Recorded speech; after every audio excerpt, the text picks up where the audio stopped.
Hello everyone.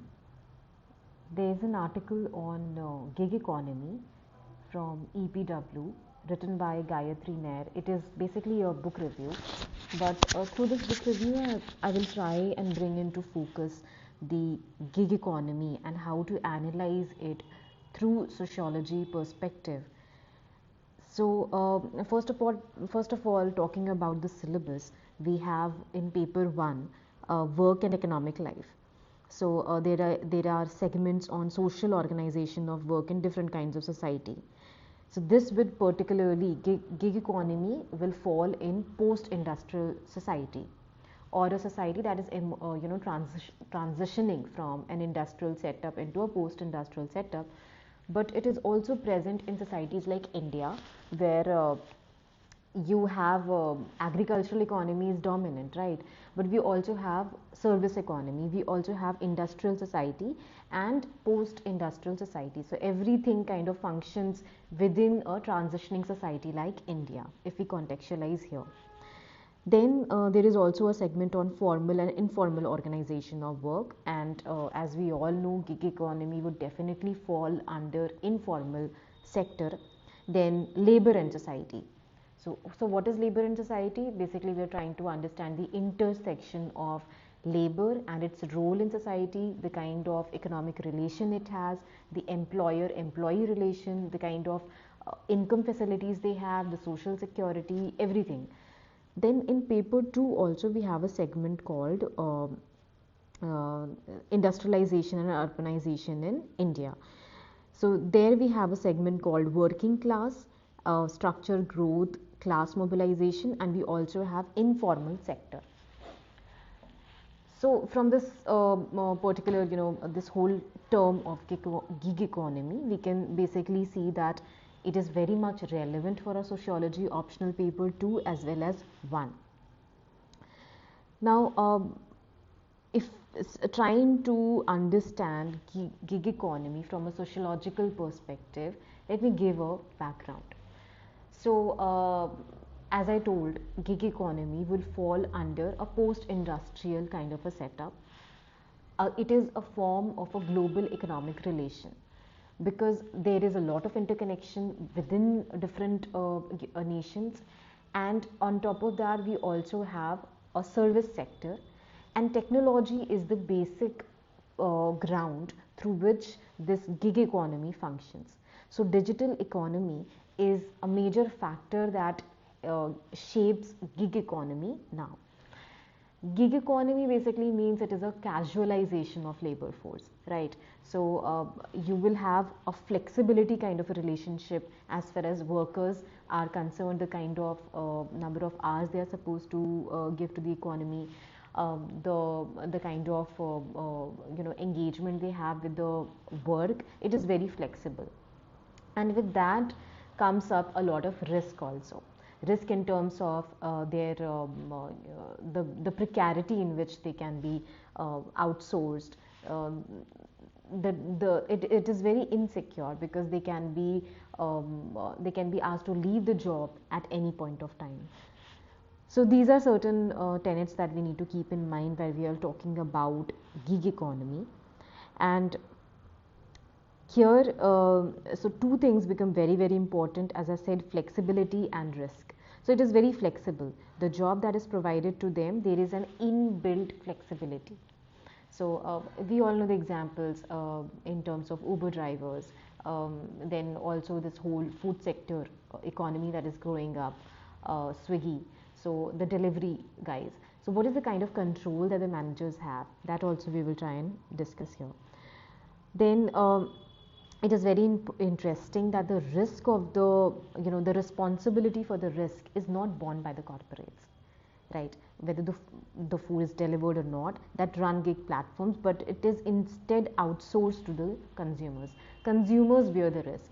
We also come up with a lot of complaints as far as gig economy is concerned from the side of consumers, and they complain about a lot of behavioral rude behavior, or some other kind of insecure behavior that comes up. Now what happens, there is no data set proper that can actually help us trace the workers, and the relationship becomes very insecure between the workers and the consumers. So, the point that the author says here is that the responsibility for the risk is actually transferred to the consumer. Then technology and social change is also one of the major segment in our optional paper too, and we can also say that there is also a kind of cultural lag. What does it mean? That the material culture is kind of evolving faster than the non-material culture. So definitely there is a lot of digital economy, there is growth in the digital economy, but we are not able to compete with it in terms of the policy that is around, the kind of societal change that is needed for the material culture to prosper. So what has happened is that because the technology is growing at a very very fast rate, the digital economy is growing, and the kind of work relation has changed because of that. And this kind of a work relation is many a times referred to as post Fordist work relation, because there is no physical space always that is available. The kind of delivery, that is the service delivery, is also at times digitalized. Now, in such kind of a scenario, the public policy and the policy for labor relations and the labor laws have not evolved to the similar extent as the technology is moving, and that is why we have problems in terms that the gig workers, they do not have security because we do not have policies. It is difficult to kind of give that kind of security to them, because identifying gig workers, because it has become such a fluid economy, identifying them and providing them security is another big challenge. In terms of statistics, if we say that nearly around 56% nearly around 56% of the employment generation that has been done in India is through gig economy. So we cannot neglect it. It is an informal economy within the informal sector as well as within the formal sector. So we know about the concept of informalization of the formal sector as well. So what is happening is that formal sector is also getting informalized because we have this reserve labor that Marx would talk about. So right, the public policy and the social policy which is needed for the workers is not evolving at the same pace as the material culture or the technology is evolving. That is one thing that we need to keep in mind. Now, another thing that the author talks about is technology driven changes in work, where the digital legibility of work is important. So what is digital legibility? It is basically how the work can be broken into elemental process that can then be rendered available through a digital form. So this kind of gig economy, the way it functions, the work has been divided into very elemental forms. So it is broken up in terms of collection and drop. It is monitored through GPS. The payments are organized online, which is highly digitally legible. So digital legibility is a term that you should keep in mind, and you should refer it while writing an answer. And then this technology is also not very technique. It is also not very expensive. It is also not very difficult to access, because it is very cheap and easy for because we are seeing how technology is evolving, and a lot of people from rural areas also, and a lot of people from different segments of society, they are withholding this kind of a technological revolution for their own purpose. So what is important here, because gig economy is an informal economy, the way it is functioning, the technology that is used for it is cheap and easy. Right? It has become very fluid and it is becoming very flexible now. So what do you need? You need just a smartphone for it to function.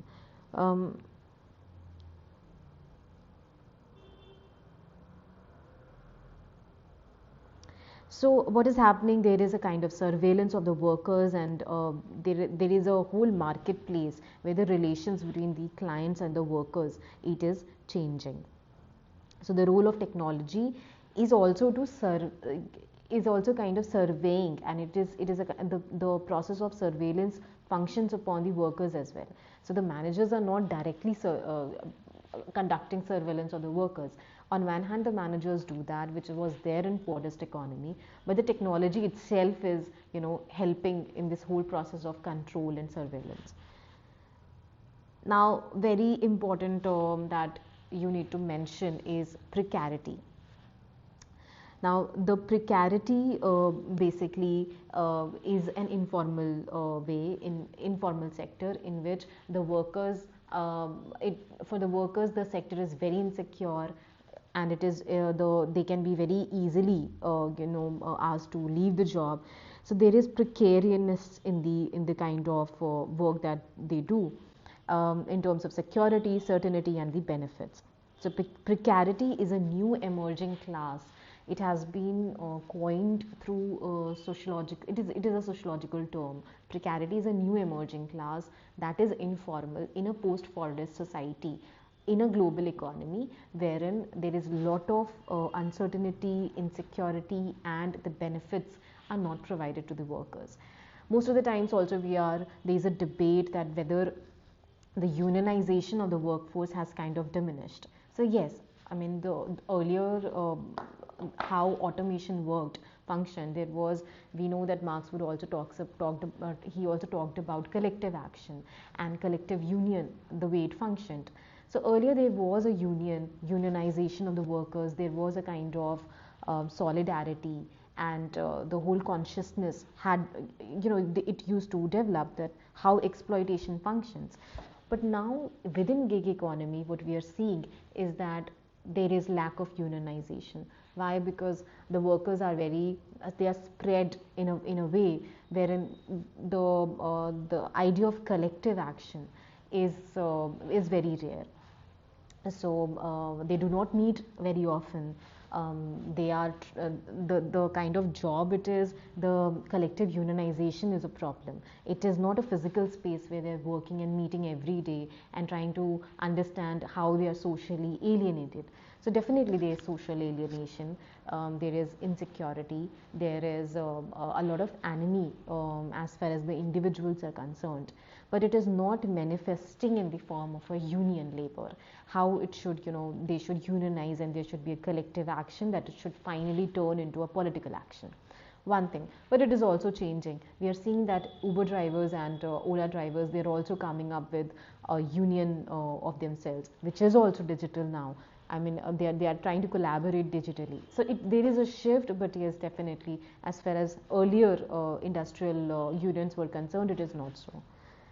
Then we see that the precariousness of the work kind of enters in terms of racial hierarchies and gender, but the precariousness in gig economy is very different also from earlier times. Why? Because it is deepened by the measures of time. So time is a major factor. What time the service has been delivered, what is the responsibility of worker in that form, the time management, and how the digitization of the time has happened now is a very crucial social indicator and idea that shapes gig economy. So flexibility, definitely there is flexibility that the work offers. There is a kind of hustling that happens. There are workers who hustle from one work to another. The whole idea of hustling as a work ethic has also come into the picture. But definitely it can be taken it as a positive side that the workers are not defined in terms of 9 to 5 job, or you can also take up your talent. Gig economy is also a talent pool, because there are people who are paid fixed for the fixed number of hours. So what is happening is that people who are passionate about their craft and are passionate about some other kind of work, they practice hustling, and they would also enter into gig economy, get paid for the number of hours that they are producing their craft. For instance, taking one example, a musician performing gig economy, performing through gig sector. he would be paid for the number of hours that he's performing, or a painter selling his or her paint on a digital platform through gig economy. So these are other things, because it is flexible, and the short work is seen to be desirable because we are freed from unnecessarily emotional investment in the work. So so the 9 to 5 job also that person would be doing, and also hustling through gig economy. That is one thing. Then technology and work now interfere in the gig economy to create models of cloud work and geographically tethered work. So there is no fixation of geography, and there is this whole cloud work that is happening in which is facilitated by gig economy. So how the work organization is getting defined, that is one segment in our paper 1. The work organization in a post-Fordist economy or a post-industrial society is manifested in a lot of ways how gig economy is functioning. So you can imagine how, if 56% of the employment generation is facilitated by gig economy, how this big sector of gig economy is emerging. So there is also lack of transparency and accountability for the workers, and there is increased democratization of the gig economy. You can say that because it is a free market economy, right? And the workers can hustle, the workers can move around from one sector to another, and there is flexibility. The work would not tie you down in terms of geography. So these are important ideas that have come up. So a lot of scholars, you have to bring the thesis and the antithesis in your answer. So the positive aspect of the gig economy, you can say, is that there is democratization of work. But what is it actually doing? The salary is decreasing. There is lack of social security. And so the kind of labor and the work relation is also important. So in terms of jobless growth, right now we have jobless growth. The economy is developing, there is GDP growth, but the employment generation is the major issue. So there is a suggestion that labor rights should be introduced for the gig economic framework, and it will help precarity to settle down. It would be less insecure and precarious, but there would be flexibility. Flexibility is the positive thing that we can think of. So the capital labor relationship in the gig economy. So how you are selling your labor power in this whole in this whole gig economy, and how the capital is being generated. That is one interesting idea. And the interesting idea is also prosumer, which is the similar individuals are also consumers and the producers, which happens in gig economy, that the individual is also the producer of the capital and he is also the consumer. Now there is absence of direct managerial control, as I was talking about. There is a mix of technology driven oversight, and how human managers also track gig workers. So let me quote one thing, how Braverman kind of puts this whole new generation of employment and new generation of economic system. He says that in this way, the remarkable development of machinery becomes, for most of the working population, the source not of freedom but of enslavement. So are we talking about democratization, or is it enslaving us more and more into the way gig economy functions? Not of mastery but of helplessness. Are we being more and more helpless because there is lack of social security, there is a lack of trust between the gig workers and the consumers, not of the broadening of horizon of the labor. So people who have been in favor of gig economy, they would say that it actually broadens the horizon of the labor, because earlier the whole criticism of Fordist economy was that it kills your creativity, it enslaves you into the machinery of the way production process functions. But now they would say that it is broadening the horizon of the labor class. But braver men would say, but it is the confinement of the worker within a blind round of servile duties in which the machine appears as the embodiment of science and the worker as little or nothing. So it is not that complex if we see it, but it will help you to give that fodder on how you can work upon two different ideas. You have to give the positive aspect also and the negative aspect also. So it will also talk about how automation is changing the work ethic, right? The digital economy is changing the work ethic, and there is this whole emergence of portfolio workers. So the skills are kind of into the market, and how this whole emergence of portfolio workers in the gig economy has functioned. So the relationship between the worker and the labor, how does it function? It is functions through algorithm control. It is not a direct control. The surveillance is not through the manager, and that's what managers were in a Fordist economy.